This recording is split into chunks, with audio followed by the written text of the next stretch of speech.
In the middle of what was farmland until recently, 26 kilometers northwest of Harare, something extraordinary is happening.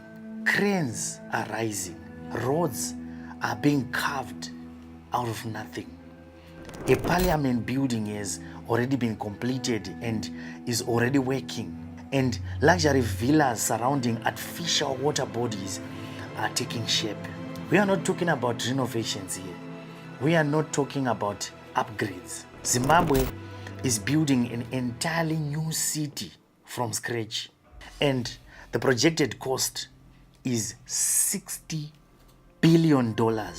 And the vision is to make Zimbabwe home to Africa's next great capital city, a city that could rival Dubai, a city built for the 21st century, rising in the middle of Southern Africa. And almost nobody outside Zimbabwe is talking about what is happening here. To understand why Zimbabwe is doing this, you have to understand the problem that Zimbabwe is trying to solve. Harare, the current capital city, was built for a different era. It was designed by British colonial planners in the early 1900s, originally called Salisbury. It was built as an administrative outpost for a colony. It was never intended to be the capital of a modern growing African nation. Today, Harare is a city of over 2 million people with infrastructure that is designed for a fraction of that number. The roads are overwhelmed. The water system is aging. The sewage system regularly fails. The government buildings that house Zimbabwe's ministries and courts are colonial era structures that were never meant to carry the weight of a nation's administration in 2026. Every year, Harare gets more congested. Every year, the infrastructure falls further and further behind. So Zimbabwe looked at this problem, and then they made a decision that only the most ambitious governments make. Do not fix the old city, just build a brand new one. You need to understand that Zimbabwe is not the first country to make this decision. And the countries that have done it before offer a very powerful lesson. In the 1970s, Nigeria moved its capital from Lagos to the purpose-built city of Abuja. And at the time, people said it was reckless, it was a waste of money, an impossible dream. Today, Abuja is a functioning modern capital city, and Lagos is free to be what it was always meant to be, a commercial hub. And in the 1990s, Malaysia built Putrajaya, a brand new administrative capital from empty jungle. Today, it houses the Malaysian government in one of the most planned, efficient capital cities in Asia. And in 2007, South Korea built Sejong City, a new small capital built from nothing. It now houses 36 government ministries, and it has become a model for how modern governments should operate. And most recently, Egypt, a country with 105 million people, decided its ancient capital Cairo was simply too old and too crowded to carry the burden of a modern state. So it began building a new administrative capital, a multi-billion-dollar city in the desert, which is 45 kilometers east of Cairo, complete with Africa's tallest tower, a new presidential palace, government ministries, and homes for millions and millions of people. In July 2023, Egypt did something that validated Zimbabwe's ambitions directly. The administrative capital for urban development, that is the Egyptian government body that is running Egypt's new city, signed a memorandum of understanding with Zimbabwe's new city development corporation. Egypt agreed to share its experience, its planning, its construction expertise, its lessons from building a new city in the middle of nowhere. One new capital building nation passing its knowledge to another. Zimbabwe was always paying attention. The story of Zimbabwe's new city has two parts, and understanding both is essential to understanding the full picture, the government's vision. The plan starts with Mount Hamden, a stretch of land in Mashonaland West Province, about 26 kilometers northwest of Harare. The Zimbabwean government has identified around 48 farms covering more than 15,300 hectares for the establishment of the new city. It has been reported that 33 of those farms have already been acquired. The vision is sweeping. A presidential palace, the Supreme Court and High Court of Zimbabwe, the Reserve Bank of Zimbabwe, the government ministries, residential suburbs, hotels, shopping malls, a stock exchange, mineral auction centers, all relocated from the congested, aging Harare to a brand new purpose-built capital. And the first major piece is already standing. China funded and built the new Parliament of Zimbabwe at Mount Hamden. In 2023, Zimbabwe's parliament officially moved in, making Mount Hamden for the first time the parliamentary capital of Zimbabwe. This was not just symbolic, this was a statement of commitment. The government had put its most important institution, its legislature, into the new city, and there was no turning back. And as of April 2026, Zimbabwe's cabinet confirmed that construction is continuing, with presidential villas and conference facilities expected to be completed by June 2026. So the new city is not a plan on paper. It is physically happening right now, the private investment. But here's where the story becomes extraordinary. While the government was building the administrative framework, something else was actually happening on an adjacent piece of land. A Dubai-based billionaire named Shaj Al Mauk, the chairman of Mauk International, one of the largest industrial conglomerates in the UAE, had a conversation with the Zimbabwean government. And that conversation led to something that is unprecedented.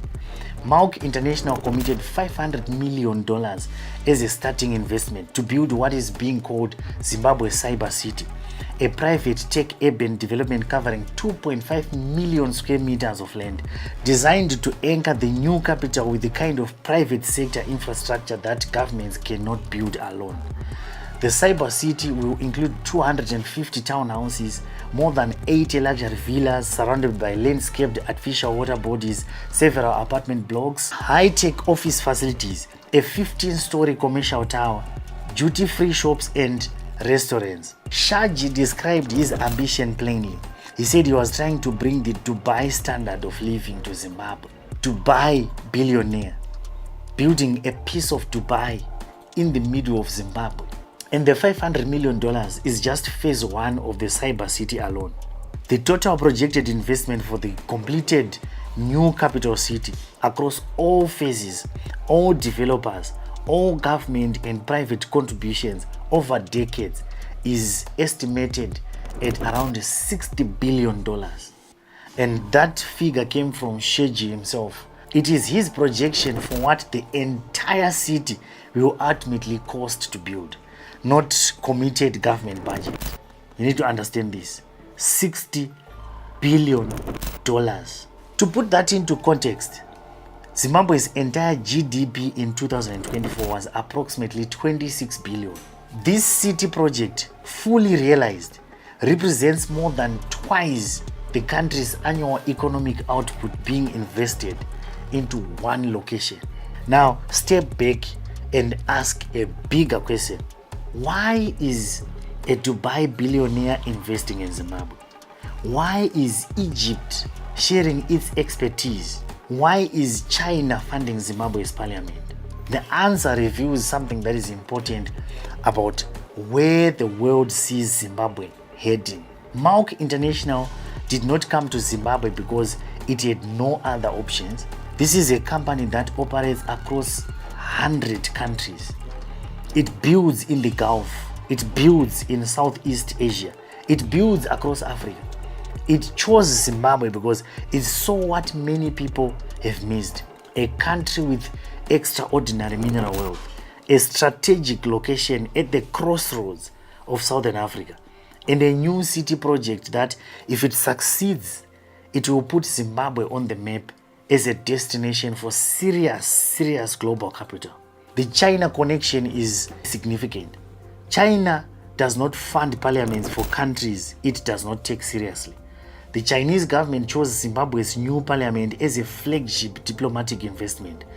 That is a signal to every other investor in the world that China sees Zimbabwe's future as worth backing. And Egypt's involvement adds a layer that most people overlook. Egypt's new administrative capital has already attracted tens of billions of dollars investment. It is home to Africa's tallest skyscraper. It is being held as a model for African development. When Egypt looks at Zimbabwe's new city and decides to share its blueprint, that is a peer-to-peer endorsement from one of Africa's most ambitious governments to another. The message is actually becoming very clear. Zimbabwe is no longer being watched with pity. It is now being watched with interest. But this story would not be honest if we did not talk about the challenges, because there are challenges and the challenges are real. As of April 2026, it was reported that the Zimbabwean government still owes up to $75 million in compensation to landowners whose farms were acquired for the new city. It was also reported that of the many properties earmarked for compensation, only just a handful have been paid so far. And until that debt is settled, some sections of the development remain legally complicated and construction can be delayed. And the human cost goes deeper than the numbers. Thousands of residents of some of the farms in and around Mount Hampton have been facing displacement to make way for the project. As a precursor to the evictions, it was reported that approximately 1,000 graves have been exhumed between June and August of last year. Families who have lived on that land for decades, farm workers, land reform beneficiaries, ordinary Zimbabweans, have been left in uncertainty, not really knowing when they will be moved and where they are going to be going. Land acquisition in Zimbabwe, as many of you guys who watch this channel know firsthand, that it is never ever simple. The history about land is loaded. Politics is actually very sensitive, and moving thousands of people off the land they have farmed for generations, even for a project of national importance, carries a human cost that cannot be ignored. The $60 billion figure is also a long-term projection attributed to Shaj al-Malk, not a committed budget. What is committed and confirmed is the $500 million first phase from Malk International for the cyber city and the government's own infrastructure spending. The $60 billion is the ceiling of what this entire city could cost to fully complete over decades, not what is sitting in a bank account right now and which is ready to be spent. It's not like the money is here right now. These are actually real challenges, and any honest assessment of the project has to include them. They are always messy at the beginning. Abuja was chaotic during the construction. Putrajaya faced political opposition. Egypt's new capital faced years of skepticism. Every single city that exists in the world today was at some point nothing but a plan and a patch of empty land. The question is never whether it is perfect at the beginning. The question is whether the commitment is real. And in Zimbabwe, the parliament has already moved in. The cranes are already up. A Dubai billionaire has already written a $500 million check. So the commitment is actually very real. And I've been making videos on this channel for years. I've shown you people who are building homes in rural areas, farmers who are starting to farm from nothing, and me included, diaspora investors coming back to a country that the rest of the world had actually written off. What I'm showing you today is the government version of that same story that I have always been telling you. A country that was told it was finished, deciding to build something that is brand new, not to patch the old, but to fix the broken. I mean, not to fix the broken, but to lay fresh foundations and say, this is what Zimbabwe will look like in the 21st century. $60 billion, 26 kilometers from Harare, rising from farmland. And to be honest, this is not going to be happening overnight. It will face setbacks. There will be delays, there will be controversies and growing pains that we will cover on this channel as they are going to be happening. But the direction has been set and the world is watching. If you are in the diaspora, if you are thinking about where to invest, if you're wondering whether Zimbabwe is worth betting on, watch Mount Hamden, because what gets built there over the next decade will tell you everything you need to know. Share this video with someone who still thinks Zimbabwe has got no future, because the future is already under construction. Subscribe to this channel, because this is what we do here. We tell you the real stories of what is happening right here in Zimbabwe and across Africa. The stories that actually matter. We are going to see you in the next one.